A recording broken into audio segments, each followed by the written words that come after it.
सबसे पहले हम किसी भी मोटर में अगर मोटर की नेम प्लेट देखते हैं तो नेम प्लेट पे क्या होता है, सबसे पहले उसका पावर यानी उसका कितना किलोवाट है या एचपी है।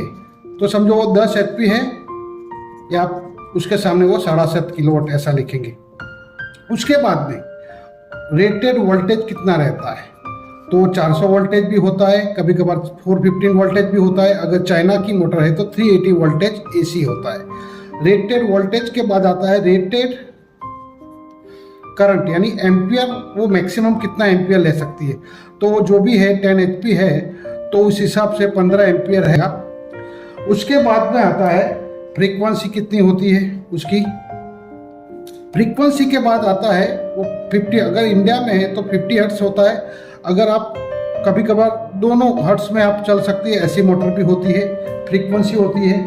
उसके बाद में होता है मोटर की एफिशिएंसी, यानी कोई भी मोटर 100% एफिशिएंसी पे नहीं चलती है तो वो 90% होता है तो हम 0.9 गिन सकते हैं 90% एफिशिएंसी को। उसके बाद में आता है उसका पावर फैक्टर क्या होता है। तो पावर फैक्टर जनरली 0.8 रहता है कोई भी मोटर का, 0.75 भी रहता है, 0.69 भी रहता है, अलग अलग मोटर में अलग रहता है। उसका क्लास आता है, यानी उसका जो इंसुलेशन क्लास होता है वो कौन सा रहता है, तो उसके लिए हम अलग से क्लास करेंगे।